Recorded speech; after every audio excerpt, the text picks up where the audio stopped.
action. So, I'm Lana Taylor, and this is Jake DeArmond, and he's a local theater director for the Wit Theater Company. Yes, And yes, I am. so I wanted to know, I was curious about what were some of your inspirations for starting to do theater and joining and all that. Some of my inspiration toward participating in this field. When I was a kid, I had a very hard time making up my mind as to what I wanted to do with my life. And so I figured if I could do this well enough, I could be whatever I wanted for however long I wanted. People always told me that I was good at talking, I was good at dealing with people, I was good at gathering people. So this was sort of a natural fit. Once I discovered it in high school, some natural part of me just took that, went with it as hard as it could. I see. So you kind of didn't know that you wanted to be this when you were a kid? I had no idea what it meant to be involved in a performing art,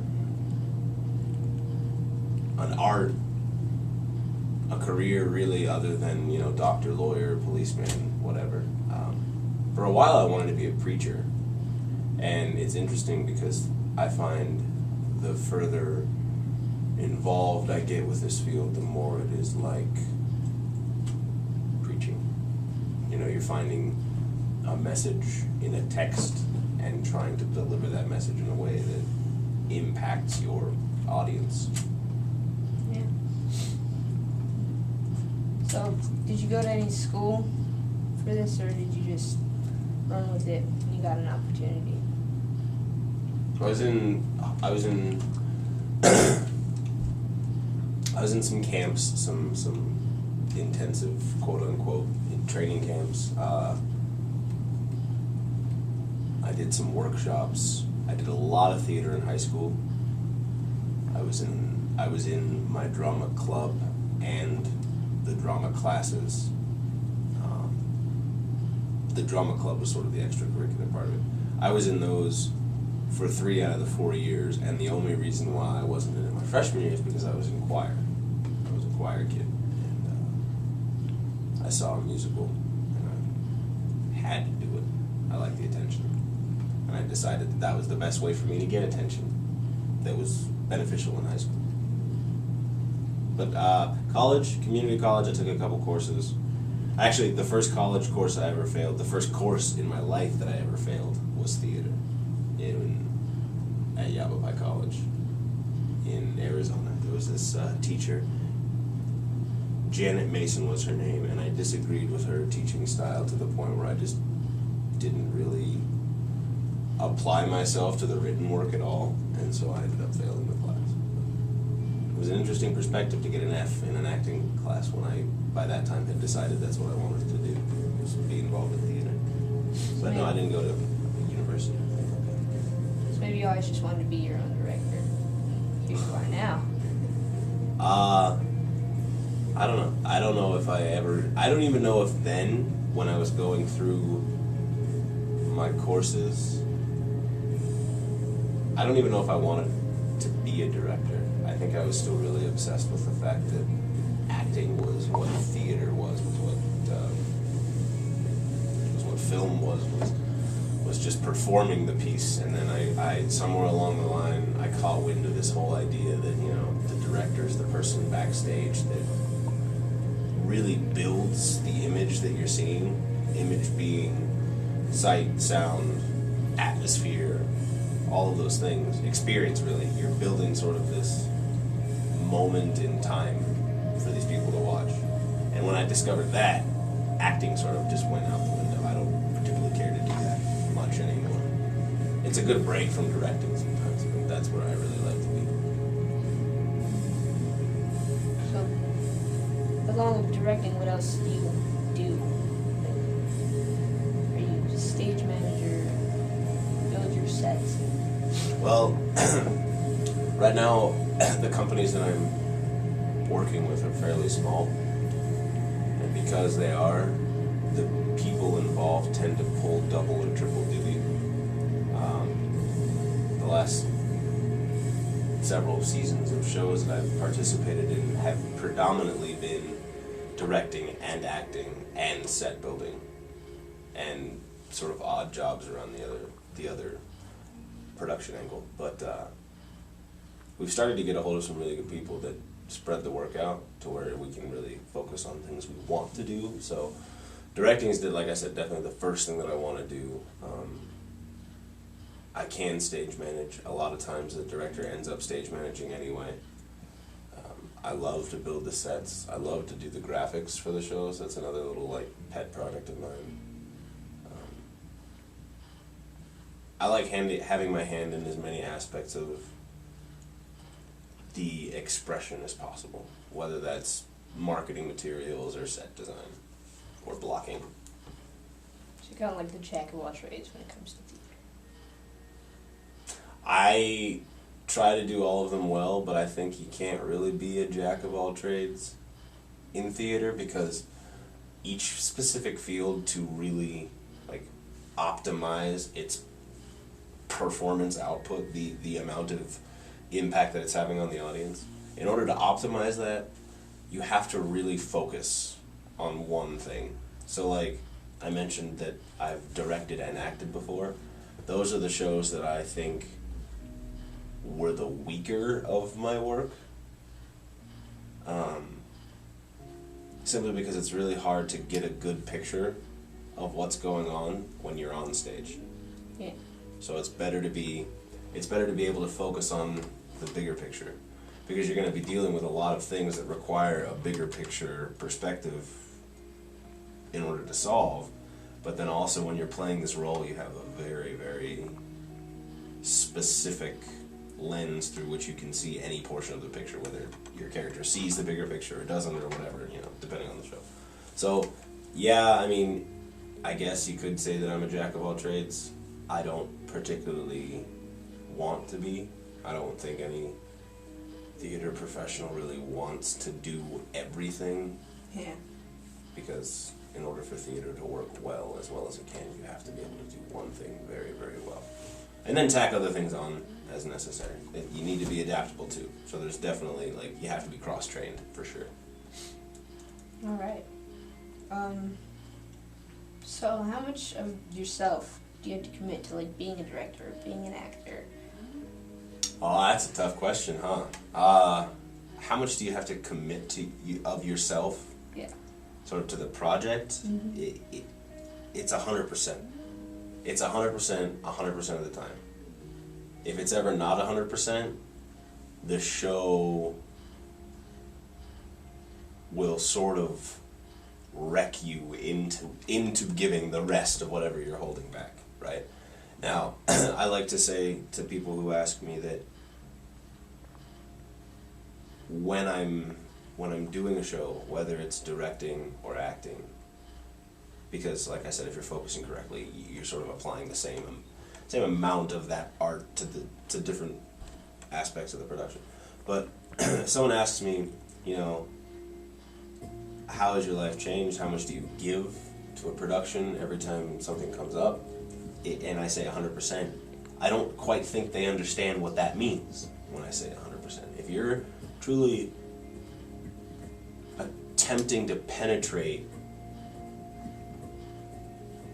a problem, if you're really trying to express something that you see about the world, especially this way, where and I say this way, like theater, how it deals with all of the elements. It deals with space and time and light and matter and sound and all of it's really like having a really small slice of blank space, universe space to play with. If you're doing that all correctly and you're really, really, really being honest with everything that you're given and everything that you have to give, the show ends up becoming your life. or your life becomes the show. So you'll get in like 6 weeks into rehearsal, right? And you'll be doing something that, you know, maybe you connected with right off the bat before you even had auditions, or you have yet to connect with. You've yet to find that moment that really plants you in the work that you're doing. You'll hit this moment sometime in the middle of a rehearsal process where you have this epiphany, and everything that you've been trying to say is said to you. So like, I did a production of Hamlet. I could not figure out what I was trying to say. I knew that I loved the show, and I knew that I had all these other weird, awesome themes that I was trying to put into it. But then I had this moment where I was really struggling with what I'm trying to say, because the production was appearing dishonest to me. And I hate that. I hate when that happens. And I know that happens when I'm not being clear with what I'm trying to express. I'm not doing it honestly. So I get to this moment in Hamlet, and all of a sudden, my brain tells me what it is I've been trying to say. And I feel like I've known it all along, but for some reason it took that one sort of epiphany to set it. And from that moment, you can't look at your own life and not see the characters. You can't look at the character's life. Like, I couldn't look at Hamlet's life and not see my own.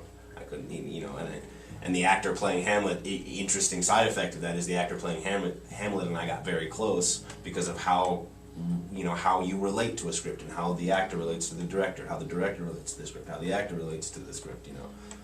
It gets complex there, but simple answer to your question, 100%. You give 100%. And if you don't, you will, that's how directors go crazy. That's how performers go crazy. They don't come to terms with what it is they're trying to really do, and so that prevents them from being honest, from giving that extra little bit, and it sort of pulls them into it one way or the other. You know, you're either gonna commit to the show and give the show what it wants, or the show's gonna take it from you. So that said, is it like common to like lose part of yourself from doing the show? At first, I think it's very common. And I don't want to speak out of my circle, because I'm not, you know, I haven't come up against numbers and things that other performers and people in this field have come up against, and film too. I actually have no idea how the film world works, but when it comes to performing a script, when it comes to acting theater, the thing that you can attest to 100% of the time is that at first it handles you, and it teaches you a few things, and it rounds some edges off for you, right? So you get into this, and you have a couple successes. You do a good show, you direct a good show, you perform a good role, and you think, oh, okay, I avoided the crash course that inevitably comes with this kind of work. And then it hits you, and you wake up one morning going, I have no idea who I am or how I got here, because my words have become mixed up with this person's words, and you do that a couple shows, you get into this mentality of being able to sort of adopt a persona and then shed the persona, which is the key. Shedding it is how you avoid from losing yourself, how you avoid losing yourself. But that takes time. Like, you get 5 shows in, then you start to figure out, okay, I know going into this that my life is going to drastically change around this piece of work that I'm doing. I know, and I can anticipate, here's some of the things the characters are dealing with. Let me see how best I can anticipate how this is going to affect my life by expressing this as openly as I want. And then from that anticipation, you sort of guard yourself a little bit. You keep a little bit for yourself so that you can still do the work, but you're sort of 99%ing it. You take a little bit off the top so that the 100, you can give 100% of the rest and not like sort of lose your own mind. But that, again, it sort of sounds like a contradiction to what I was saying before, but it's this experience thing. You begin to expand with the art form itself so that you don't lose yourself in it anymore. You're sort of growing with it. Every time it grows, you grow, rather than like this war that occurs at first. Like, an actor's part will always outgrow him first. It's weird. You got to keep in mind, when you're dealing with questions like how much does it take out of you, or do you lose yourself? It's very subjective questions, first off. So these are all just my opinion on how I view this work. But also, because theater is so subjective of a field, like, you're dealing with you're looking at the very thing that makes us human and manipulating it. That's really what theater is. And that's what makes it so powerful of an art form and so potent a form of expression, is that you are literally using the human condition as your palette, and then taking various brushes with, you know, like I was saying, all the technical aspects, things like that, and then painting all over this canvas of space, and saying, not only am I going to put paint and sound and light here, but I'm also going to put choice and free will and love and have those forces adopt their own mind and then play themselves out. So you're dealing with something that is a huge amount of energy. So when you ask questions like that, it's all about how much of that energy is the artist feeling out here, and how much are they interacting with it, how close are they getting to it. Because you go out here to Denver, and Denver's a big city for me. You go out here to Denver and you see some directors, some people who they phone it in. It's like their brain said, I want to do a show. So they went and talked to some of their friends, got some money, did a show, but all they were trying to do was put on some costumes and do a show. They're not really trying to approach any new discovery, which is what theater is about, which is what I think art is about. It's the science of the thing that we can't put science around that makes us human, right? So you get all these people out here who they get real close and then it drives them crazy, or they get real close and they get pushed under the rug and called crazy, and they get not close at all and they continue to do that thinking that they're adding to something. You know, there's this whole spectrum. So those questions, ask different people, you get different answers. Depends on what they're after. So, from what I've taken, it's a rewarding job for you. You really enjoy doing it. It's like a passion. But are there times when it's not worth doing, or when you feel run down by it? That's a very good question. That is a very good question. I mean, I don't think many people would think to ask that question right off the bat.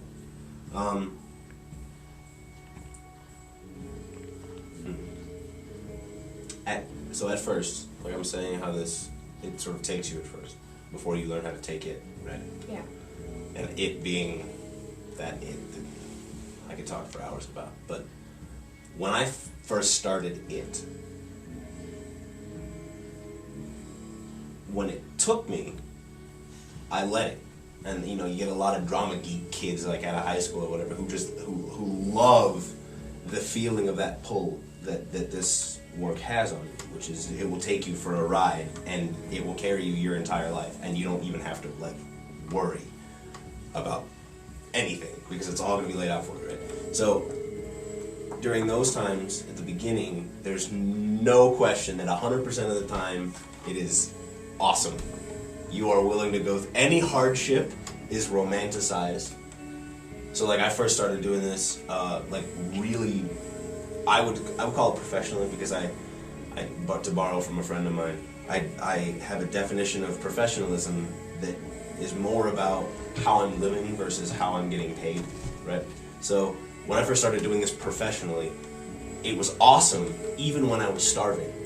And it was awesome even when I was only eating, leftover Starbucks pastries that I was stealing from work.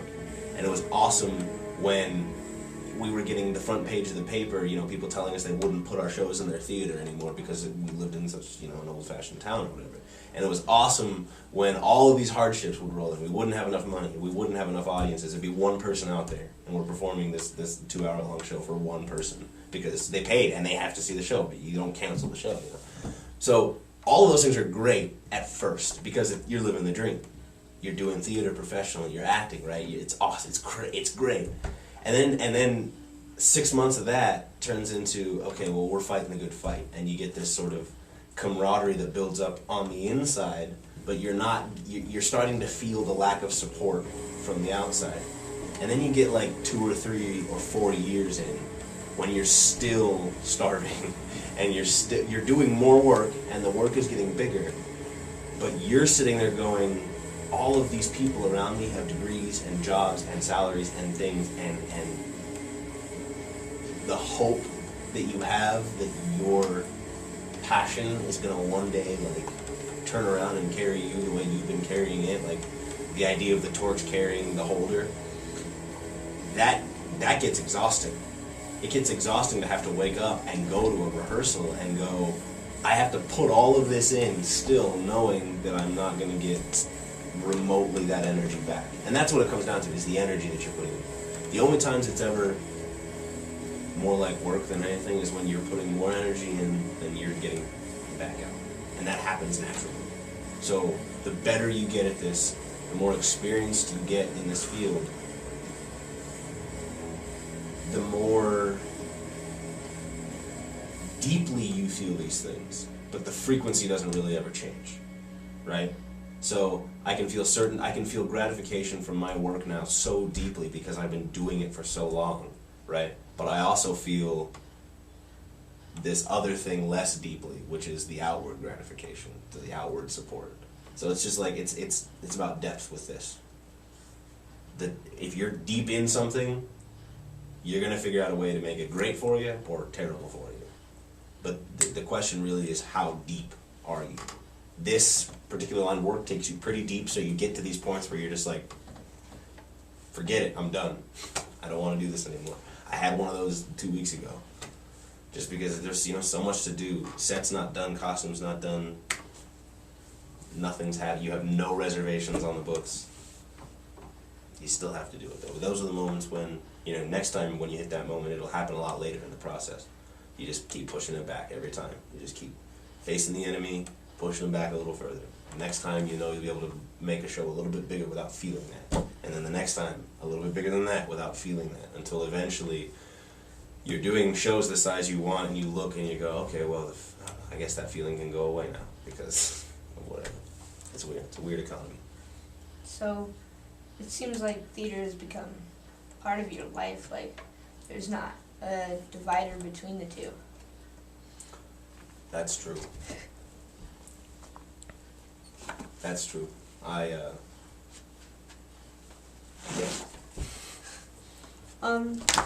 So what kind of recommendations would you give to somebody who was just beginning and deciding that they wanted to start working in theater, and what kinds of things would you tell them? If you're thinking about doing this, first rule, number one rule of this, pay attention to everything in your life. If you want to be a theater artist, if you want to be a dramatic artist, if you want to be an artist at all, your job, starting now, your job is to look at everything as hard as you can and really comprehend as much of it as possible. Pay attention, right? So nowadays, you run into a lot of people, I run into a lot of people who I'll say something to them, I'll give them a note, and they don't do it. They hear me, they say yes, they're paying attention to what I'm saying, but they're not paying attention to the thing that I'm saying it about. I can't help but think that's how they live their lives. They sit down and they read a book, the words go in, but there's no action, there's no reaction in the brain. You always, you think of so as an actor, you think of every person, every situation that a person faces as your textbook by which to learn the craft. Because your craft is imitating that, you're acting, right? Every situation between every person ever is your textbook. Every scene that you see with your eyes is a potential backdrop. Every chair is a potential prop. Everything, all of that that is where you're drawing from. That's your job, and that's, as an artist, whatever. I'm, again, keeping it specific to theater because that's what you're asking me about. So, if I'm trying to do this professionally, if I'm trying to do this well, and I'm one of those people who reads my textbooks who takes in the information and then just lets it go after the test. You know what I mean? Yeah. I'm not gonna make it very far. Right. Okay? I'm only ever gonna be a community theater actor. But if I can search for and allow meaning from all of this information to develop within me and then express that meaning, then I'm gonna be a good artist. Then I'm gonna be a good actor. Then I'm gonna be a more intelligent, creative individual, if you ask me. That's just personal opinion. So paying attention, really paying attention, and not just looking, but seeing. And not just hearing, but listening. Those are they're all three the same thing, paying attention. It's the biggest thing. The second biggest thing, consider going to school, consider not going to school. Consider them both equally. I didn't go to school. Puts me at a distinct disadvantage for a lot of things. I don't have any credibility on paper. Unless you've seen my work, you don't know if I'm good at it. But also, there have been, and I have not cast people, and there have been people not cast or not given jobs because their resume was entirely school. It was all school performances, it was all school training, but there was no real world, because they're very different. And if you wanted my opinion on that advice, see if you can do both. See if you can get a little school, definitely take advantage of the real world. If you only get real world, you're going to miss out on a lot of technique that'll restrain a lot of your natural talent. But if you're only in school, you'll lose out on the catalysts that exist, like I'm saying, all the situations that I would normally run into on the day-to-day that give me emotion on which to draw during a role or during a show. I'm going to miss out a lot of that in school. Not a lot of it, but a certain cross-section of it. So, I mean, consider doing both. Pay attention, consider going to school, consider not going to school. The last thing, don't stop. Don't stop, because there's going to be plenty of times when you should. And there's going to be plenty of times when someone who knows a lot more than you is telling you you need to stop. And there's going to be someone who's telling you you're not good. And there's going to be someone who tells you that because you went to school, you don't know anything. And there's going to be someone who tells you because you didn't go to school, you didn't know anything. The point is, the only person who can stop you is you. Right? So if you want to do this, don't stop doing it. That's the only way to get better at it.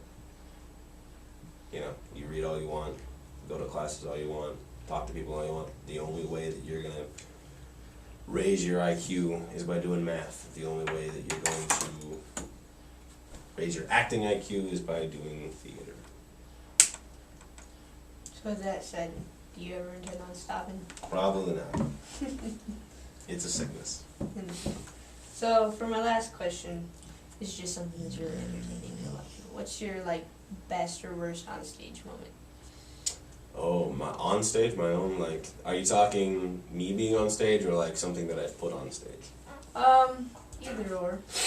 The best or a worst or both? Whichever is most amusing.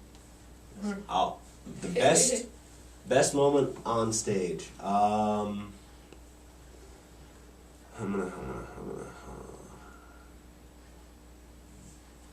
Shit, I gotta think about this. Oh, I gotta edit that out. That's okay, you had your hand over your mouth.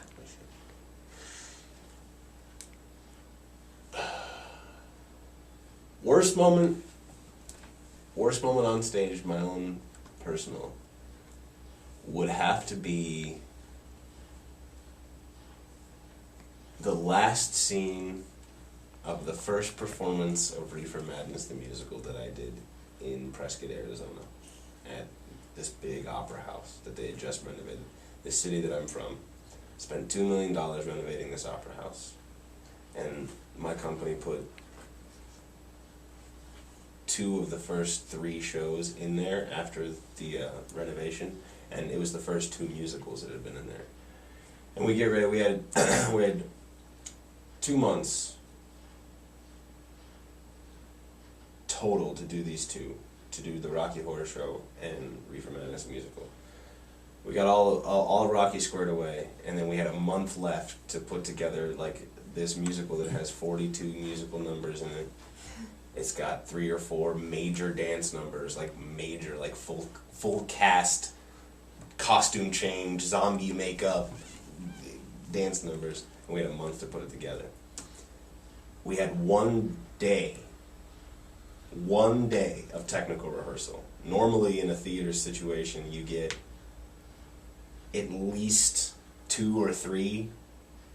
At the least I've ever seen, other than that, is 3. Normally it's like a week.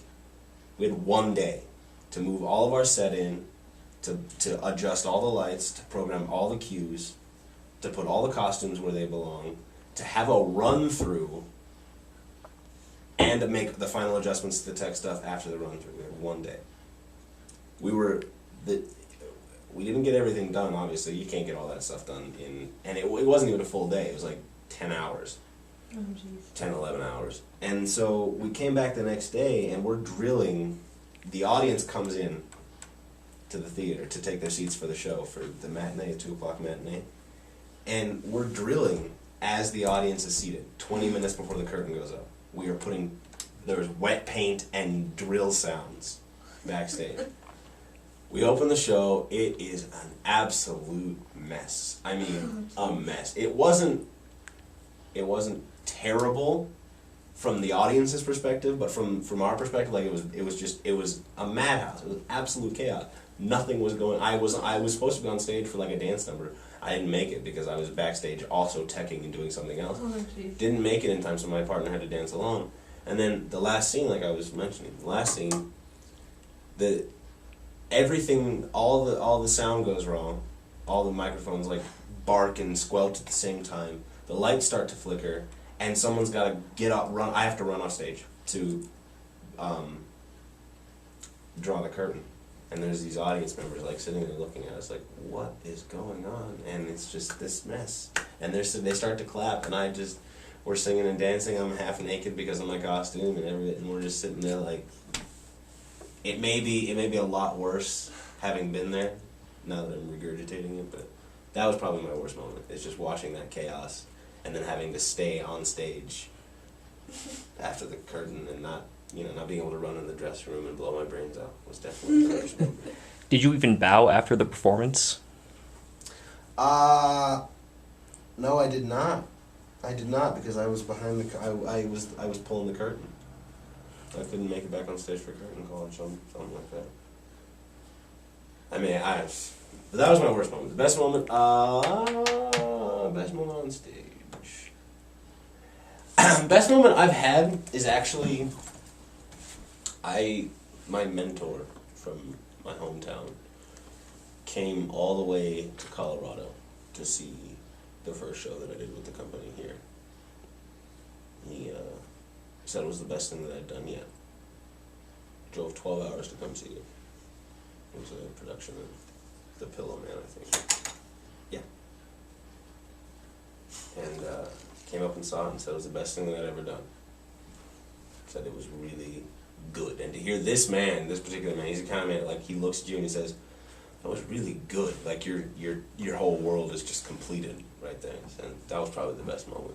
And that was kind of a mess, too. I mean, the show wasn't a mess, but the tech going into that was just horrendous. We were trying projections for the first time. It was the first time we'd ever used a projection screen. And I accidentally hit the wrong key or forgot to hit the correct key and projected a big orange cone from the VLC media player on the actor's head during the show. It only lasted for a second. I don't think anybody noticed, but the show turned out really well, I thought.